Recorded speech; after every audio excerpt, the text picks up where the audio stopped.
एक रात फूलन देवी के घर बाबू गुजर गैंग के कुछ लोग आते हैं और फूलन देवी को अगवा कर ले जाते हैं। विक्रम मल्हार ने अपनी बंदूक उठाई और गोली मारकर बाबू गुजर की हत्या कर दी। अगर मारना ही है तो 20 को मारना। फूलन देवी को एक काल कोठरी के अंदर कैद करके रखा गया और अगले 3 हफ्ते श्रीराम और लाला राम की गैंग ने फूलन देवी के साथ बलात्कार किया। अभी फूलन देवी के बदन पर सिर्फ एक कंबल ही था और जैसे ही फूलन देवी आगे बढ़ी तो उन्होंने उसका वो कंबल भी खींच लिया। इस दिन फूलन देवी ने मन बना लिया था कि एक बार उसे जैसे ही मौका मिलेगा वो लाला राम और श्री राम के साथ साथ बेहमई गांव से भी बदला लेगी। 10 अगस्त 1963 यूपी के जालौन जिले के एक गांव गोहरा का पूर्वा में फूलन देवी का जन्म हुआ। हाँ, ये वही फूलन देवी है जो आगे जाकर चंबल की एक कुख्यात डकैत बनने वाली है। फूलन देवी मल्हा कास्ट से बिलोंग किया करती थी जो कि एक नीची जात मानी जाती है और हिस्टोरिकली ये लोग मछलियां पकड़ने का काम किया करते थे। कास्ट फूलन देवी की लाइफ में एक काफी इंपॉर्टेंट एंगल प्ले करती है जिस वजह से ये हमें यहाँ पर डिस्कस करना काफी जरूरी हो जाता है। फूलन देवी बचपन से ही काफी रिबेल किस्म की लड़की थी। अभी फूलन देवी महज 10 साल की ही थी जब फूलन देवी की मां ने आकर फूलन देवी से बताया कि फूलन देवी के चाचा बिहारी लाल ने उनकी जमीन पर कब्जा कर लिया है। यह सुनकर फूलन देवी अपनी बड़ी बहन के साथ जाकर अपने खेतों पर बैठ गई और धरना देने लगी। लाख कोशिश करने के बावजूद भी वो वहां से नहीं हटी। तब ऐसे में उसके चाचा के बेटे मियाउद्दीन ने एक ईंट उठाकर उसके सर में मारी जिससे फूलन देवी बेहोश हो गई। लेकिन इसका कुछ भी फायदा नहीं हुआ क्योंकि बिहारी लाल ने पहले से ही लोकल लीडर्स को ब्राइब करके उनके लैंड रिकॉर्ड्स अपने नाम पर करा रखे थे। फूलन देवी के इस बागी आचरण को देखते हुए ही छोटी उम्र में फूलन देवी की शादी करा दी गई। अभी फूलन देवी महज 11 साल की ही थी जब उसकी शादी 40 साल के पुत्तीलाल से महज एक साइकिल, 100 रुपए और एक गाय के बदले करा दी गई। पुत्तीलाल फूलन देवी पर जुल्म करता और उसके साथ जबरदस्ती दुष्कर्म करता। इस बात को दिन, हफ्ते, महीने बीते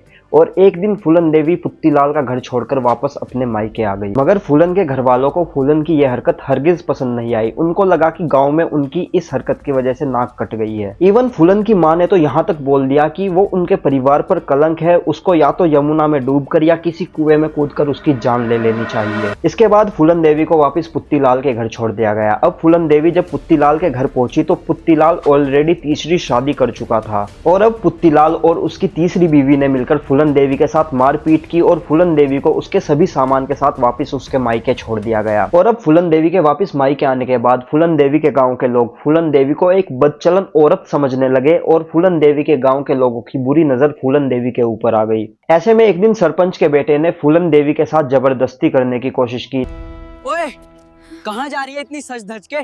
जरा रुका तो सही। फूलन देवी उसको वहां से मारकर भागकर तो आ गई, लेकिन अब जब पंचायत बैठी तो यहाँ से फूलन देवी की जिंदगी में कास्टिज्म का एक नया एंगल जुड़ गया। जैसे पूरे गांव को ही ठाकुर कास्ट डोमिनेट किया करती थी और फूलन देवी एक लोअर कास्ट मल्हा कास्ट से अपने ताल्लुक रखती थी। तब ऐसे में ग्राम पंचायत ने भी सरपंच के बेटे की साइड लेते हुए फूलन देवी को बदचलन डिक्लेयर किया और गांव से बाहर निकाल दिया। अपने गांव से निकाले जाने के बाद फूलन देवी अपने कजन कैलाश के घर टोंगा गांव में जाकर बस गई। कैलाश पहले से ही शादीशुदा था। कैलाश की बीवी उसको छोड़कर जा रखी थी। कैलाश डाकुओं के लिए छोटे मोटे काम किया करता था जैसे खबर पहुंचाना, सामान को एक जगह से दूसरी जगह ले जाना। खबर पक्की है, पुलिस आज रात ही निकल चुकी है। फूलन देवी अगले कई दिन कैलाश के घर में ही रही, लेकिन उसकी बीवी के वापस आ जाने के बाद फूलन देवी को वापस अपने गांव गोहरा का पूर्वा आना पड़ा। फूलन देवी के वापस घर आ जाने के बाद चाचा बिहारी लाल के साथ दोबारा उनका जमीन को लेकर विवाद होता है, लेकिन इस बार फूलन देवी एक ईंट उठाती है और मियाउद्दीन के सर में देकर मारती है जिससे मियाउद्दीन को काफी गहरी चोट आती है। और अब मियाउद्दीन फूलन देवी के खिलाफ एक कंप्लेंट रेज करता है जिसमें वो फूलन देवी पर आरोप लगाता है चोरी के और मारपीट के। 6 दिसंबर 1979 में फूलन देवी का पहला अरेस्ट होता है। इसके बाद फूलन देवी को अगले 3 महीने जेल के अंदर रखा जाता है। जेल के अंदर फूलन देवी के साथ बदसलूकी होती है। जेल में जेलर और पुलिस वाले तक फूलन देवी के साथ बलात्कार करते हैं। लेकिन अब गांव के ठाकुर मिलकर फूलन देवी की जमानत करते हैं और वापस उसको उसके गांव गोहरा का पूर्वा लेकर आते हैं। अब जेल से वापस घर आने के बाद एक रात फूलन देवी के घर बाबू गुजर गैंग के कुछ लोग आते हैं और फूलन देवी को अगवा कर ले जाते हैं।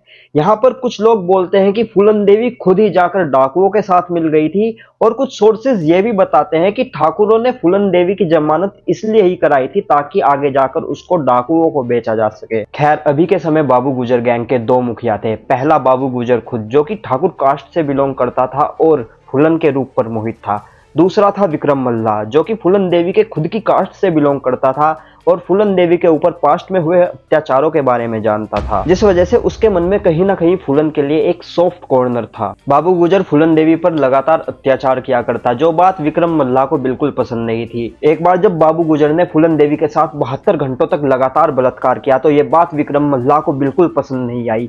विक्रम मल्लाह ने अपनी बंदूक उठाई और गोली मारकर बाबू गुजर की हत्या कर दी और खुद गैंग का लीडर बन गया। अब वो विक्रम ही था जिसने फूलन देवी को जंगल में रहने के नियम सिखाए, गोली चलानी सिखाई, फूलन के बाल कटवाकर छोटे कर दिए और कहा अगर मारना ही है तो 20 को मारना, एक को मारेगी तो लोग हथियारन बुलाएंगे और फांसी पर चढ़ा देंगे और 20 को मारेगी तो नाम होगा। अपनी इस ट्रेनिंग के बाद फूलन देवी ने विक्रम मल्लाह की गैंग को ज्वाइन किया। इन लोगों का मोडस ऑपरेंडी सिंपल था, ये रिच और अपर कास्ट गांवों को टारगेट किया करते थे और वहां से लूटकर गरीबों के बीच में बांट दिया करते थे। लेकिन फूलन देवी की डिमांड पर पूरी गैंग किसी भी डकैती से पहले दुर्गा माँ के मंदिर में जाकर आशीर्वाद लेती और पूजा किया करती थी। ऐसे ही एक रोज फूलन देवी की गैंग डकैती करने के लिए पुत्तीलाल के गाँव पहुंचती है। पुत्तीलाल को घर से निकालकर फूलन देवी जब तक मारती है जब तक वो अधमरा नहीं हो गया और जाते हुए एक नोट भी छोड़ते हैं गाँव वालों के लिए, कोई भी अगर अपनी से छोटी उम्र की लड़की से शादी करेगा तो फूलन देवी उसका हाल भी ऐसा ही कर देगी। इस बीच बाबू गुजर गैंग के दो लोग श्री राम और लाला राम भी जेल से रिहा हो जाते हैं। ये दोनों सगे भाई थे, ठाकुर कास्ट से बिलोंग किया करते थे और पहले बाबू गुजर गैंग में ही एक मुख्य भूमिका अदा करते थे। इन दोनों के ऊपर मर्डर, किडनैपिंग जैसे दर्जनों मामले दर्ज थे, जिसकी वजह से ये जेल में सजा काट रहे थे। जेल से वापस आने के बाद ये लोग देखते हैं कि कैसे विक्रम मल्लाह ने बाबू गुजर की हत्या कर दी और खुद गैंग का लीडर बन गया। ये बात इन दोनों को हरगिज पसंद नहीं आई। ऊपर से इनका सबसे बड़ी दिक्कत यह थी कि मल्लाह कास्ट एक लोअर कास्ट थी और वो ठाकुरों के ऊपर राज कर रही थी। जेल से रिहा होकर श्री राम और लाला राम ने विक्रम को पब्लिकली एग्जीक्यूट करने का प्लान बनाया, जिसके लिए उन्होंने विक्रम की गैंग के ठाकुरों को अपने साथ ले लिया। और अब 13 अगस्त 1980 में श्री राम और लाला राम ने विक्रम की झोपड़ी में घुस के विक्रम की गोली मार के हत्या कर दी। और ये लोग यहाँ भी नहीं रुके, फूलन देवी को अगवा करके अपने साथ बेमही गांव में लेकर चले गए। बेमही गांव के अंदर फूलन देवी को एक काल कोठरी के अंदर कैद करके रखा गया और अगले 3 हफ्ते श्री राम और लाला राम की गैंग ने फूलन देवी के साथ बलात्कार किया। 23वें दिन पर तो श्री राम और लाला राम ने हद ही पार कर दी। फूलन देवी के साथ पहले बलात्कार किया और उसको निर्वस्त्र घर से बाहर निकाल दिया। अभी फूलन देवी के बदन पर सिर्फ एक कंबल ही था जब श्री राम और लाला राम ने फूलन देवी से कहा कि गांव के बीच के कुएं से जाकर पानी लेकर आओ। और जैसे ही फूलन देवी आगे बढ़ी तो उन्होंने उसका वो कंबल भी खींच लिया। और अब पूरे गांव की भीड़ फूलन को ऐसे देखने के लिए इकट्ठा हो गई। वो फूलन देवी के ऊपर भद्दे भद्दे कमेंट्स भी पास करने लगे। इस दिन फूलन देवी ने मन बना लिया था कि एक बार उसे जैसे ही मौका मिलेगा वो लाला राम और श्री राम के साथ साथ बेमई गांव से भी बदला लेगी। उस दिन उन गांव वालों की भीड़ में एक शख्स और भी था जो फूलन देवी के ऊपर हो रहे उन सभी अत्याचारों को देख रहा था। श्री राम और लाला राम के वहां से जाने के बाद उस शख्स ने फूलन देवी की बेहमई गांव से भागने में मदद की। वो था संतोष पंडित। संतोष पंडित फूलन देवी को वहां से भगाकर विक्रम मल्लाह के एक साथी मान सिंह के पास लेकर गया। अब फूलन देवी ने वापस आकर बदला लेने की भावना से बाबा मुस्तकीम की गैंग ज्वाइन की, लेकिन जल्दी ही फूलन देवी को पता चल गया कि अगर उसको बदला लेना है तो उसको उसकी खुद की गैंग चाहिए। गैंग बनाने में मान सिंह ने फूलन देवी की मदद की। अब एक रोज फूलन देवी की गैंग को खबर मिली कि 14 फरवरी 1981 में बेहमई गांव के अंदर एक शादी है जिसको अटेंड करने के लिए श्री राम और लाला राम जरूर आएंगे। तो फूलन देवी की पूरी गैंग उनसे पहले ही बेहमई गांव में पहुंच गई। फूलन देवी ने अपनी गैंग को 3 हिस्सों में डिवाइड कर रखा था, जिसमें से एक हिस्सा तो गांव के बाहर खड़ा होकर पहरा दे रहा था, दूसरा हिस्सा गांव के घरों से लोगों को खींचकर बाहर ला रहा था, फूलन देवी के सामने खड़ा कर रहा था। यहाँ पर फूलन देवी के सख्त आदेश थे कि कोई भी किसी महिला और बच्चे को परेशान नहीं करेगा। और गैंग का तीसरा हिस्सा उन घरों में से कीमती सामान उठा रहा था। अब ये जो 20 से ज्यादा लोग फूलन देवी के सामने खड़े थे, फूलन देवी ने इनसे श्री राम और लाला राम का पता पूछा, लेकिन किसी ने कुछ नहीं बताया या तो किसी को कुछ पता नहीं था। तो फूलन देवी ने गुस्से में 150 से ज्यादा गोलियां चलाई, जिसमें 20 से ज्यादा ठाकुरों की जान चली गई। 20 मिनट तक ताबड़तोड़ गोलियां चलती रहीं, कई राउंड फायर किए गए, लोगों के शरीर को बुरी तरीके से छलनी कर दिया गया, औरतें बिलखती रहीं, चिल्लाती रहीं, लेकिन फूलन पर कोई असर नहीं पड़ा। जब लगा कि पूरा गांव मातम में तब्दील हो गया है तो फूलन और उसके साथी खेत के रास्ते जंगल भाग गए। इस हत्याकांड के बाद से ही फूलन देवी को बैंडिट क्वीन के नाम से जाना जाने लगा। रातों रात फूलन देवी मोस्ट वांटेड बन गई। फूलन देवी के सर पर 10,000 रुपए का इनाम रख दिया गया। उत्तर प्रदेश के तब के सीएम वीपी सिंह ने भी अपनी रिस्पॉन्सिबिलिटी मानते हुए रिजाइन दे दिया। अब ठाकुर लोग सेंट्रल गवर्नमेंट में बैठी इंदिरा गांधी से प्रोटेस्ट करके फूलन देवी के अरेस्ट की डिमांड करने लगे।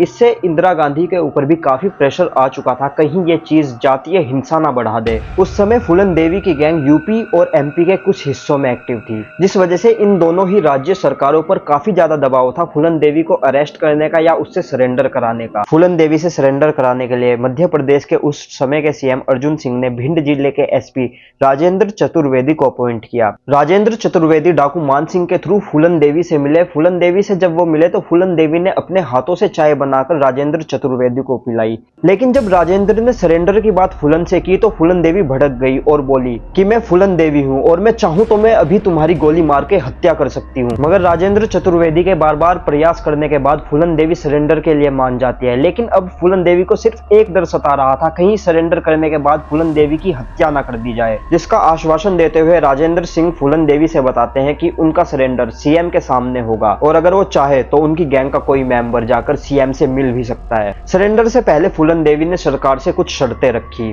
जैसे फूलन देवी अपना सरेंडर पुलिस वालों के नहीं बल्कि सीएम के सामने करेगी, उसे या उसके किसी गैंग मेंबर को कोई भी डेथ पेनल्टी ना दी जाए, उसके घर वालों को जमीन और भाई को सरकारी नौकरी दी जाए, सरेंडर से पहले कोई भी फूलन देवी की कोई फोटो ना ले, सरेंडर के टाइम पे मंच पे महात्मा गांधी और दुर्गा माँ की तस्वीर होनी चाहिए। इसके अलावा फूलन देवी को एमपी की जेल में रखा जाए क्योंकि यूपी में उनकी जान को खतरा हो सकता है और इवन फूलन देवी ने ए ग्रेड जेल की डिमांड की और मध्य प्रदेश सरकार फूलन देवी की इन सभी शर्तों को मान जाती है। 6 जनवरी 1983 में एमपी पुलिस यूपी के जालौन से फूलन देवी के परिवार को मध्य प्रदेश के भिंड में लेकर आती है। इसके बाद यूपी पुलिस एमपी पुलिस पे किडनैपिंग का मामला दर्ज कर देती है और अब जब एमपी पुलिस मान सिंह के परिवार को यूपी से एमपी लाने की कोशिश करती है तो यूपी और एमपी पुलिस आपस में ही भिड़ जाती है। इन दोनों के बीच गोलीबारी तक होती है और यूपी पुलिस एमपी पुलिस के 6 ऑफिसर्स को अरेस्ट कर लेती है और अब इस घटना के बाद फूलन देवी सरेंडर करने से मना कर देती है। पुलिस की सारी मेहनत बेकार हो जाती है। इसके बाद दोबारा सरेंडर के लिए मनाने के लिए एसपी राजेंद्र चौधरी फूलन देवी के पास जाते हैं, लेकिन इस बार अपनी बीवी और बच्चे को लेकर। और इस बार फूलन देवी को विश्वास दिलाने के लिए एसपी राजेंद्र चौधरी अपने बच्चे को फूलन देवी की गोद में रख देते हैं और कहते हैं तुम चाहे तो मेरे बच्चे को गारंटी के तौर पर ले सकती हो, इस सरेंडर से आपकी जान को कोई खतरा नहीं होगा, इसकी जिम्मेदारी मैं लेता हूं। इसके बाद फूलन देवी का मन पिघल जाता है और वो दोबारा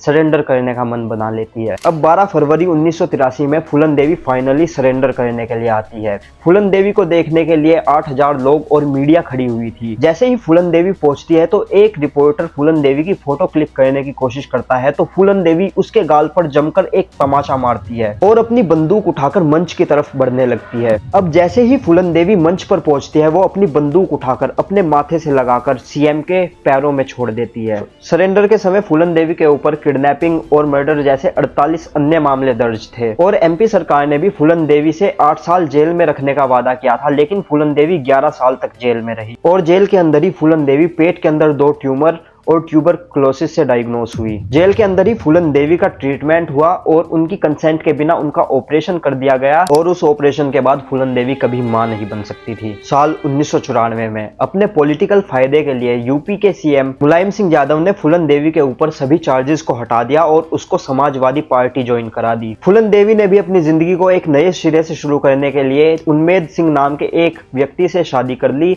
और शादी के कुछ महीनों बाद दोनों ने बुद्धिस्ट धर्म अपना लिया। साल 1996 में हुए इलेक्शन में मिर्जापुर सीट से फूलन देवी ने भारी जीत हासिल की। इस चीज के ऊपर काफी हंगामा भी हुआ। लोगों ने प्रोटेस्ट किया कि कैसे मुलायम सिंह यादव एक डाकू को सीधे सांसद का रास्ता दिखा रहे हैं, लेकिन लोअर कास्ट और अदर बैकवर्ड क्लासेस के अंदर फूलन देवी काफी ज्यादा पॉपुलर थी। अपने कार्यकाल में फूलन देवी महिलाओं के हक के लिए लड़ी और उनको सम्मान दिलाने में काफी प्रयास किया। अब फूलन देवी पिछले 4-5 सालों से सांसद थी। दिल्ली के 44 अशोका रोड के अंदर फूलन देवी को एक बंगला दे रखा था जहां वो अपने पति के साथ रहा करती थी। 25 जुलाई 2001 में फूलन देवी पार्लियामेंट से वापस अपने घर आ रही थी। दोपहर के लगभग 1 बजे का टाइम था जब ग्रीन कलर की मारुति 800 के अंदर कुछ हमलावर फूलन देवी के ऊपर घात लगाए बैठे थे।